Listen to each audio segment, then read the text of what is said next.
সেটা তো আমাদের মন্তব্য করার কিছু নেই। এখানে আমাদের মন্তব্য করার কিছু নেই।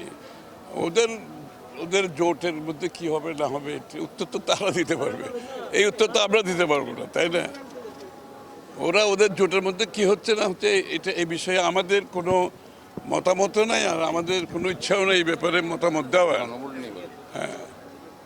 কিন্তু সবচেয়ে বড় হচ্ছে আমাদেরকে বলতে হবে, জনগণকে উদ্বুদ্ধ করতে হবে ভোটের জন্য। সরকারের দায়িত্ব হচ্ছে জনগণকে উদ্বুদ্ধ করা ভোট দেওয়ার জন্য। কোনো বিশেষ কারণে ভোট দেওয়ার কথা সরকারের বলা উচিত না, সরকারের লোকজনের বলা উচিত না। সরকারের উচিত জনগণকে বলা ভোট দেওয়ার জন্য। ভোট বলতে ভোট, সব ব্যাপারে ভোট।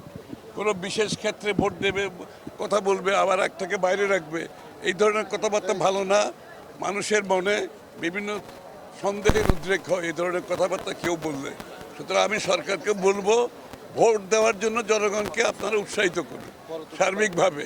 সব ভোটের কথা বলতে হবে, কোনো বিশেষ ভোটের কথা বলবেন। আবার বিশেষ অন্য ভোটের সাধারণ মানুষের ভাগ্য পরিবর্তনের যে ভোট, যে বিভিন্ন দলেরকে যারা ভোট দেবে, এটাই তো আসল ভোট, তাই না? সুতরাং সেই কথা না বলে খালি এক ভোটের কথা বলবেন আর ভোটের কথা বলবেন না। আমরা সব ভোটের কথা বলতেছি সার্বিকভাবে। জনগণকে বলতে হবে আপনার ভোট প্রয়োগ করুন, এটাই সরকারের কাজ, উৎসাহিত করা।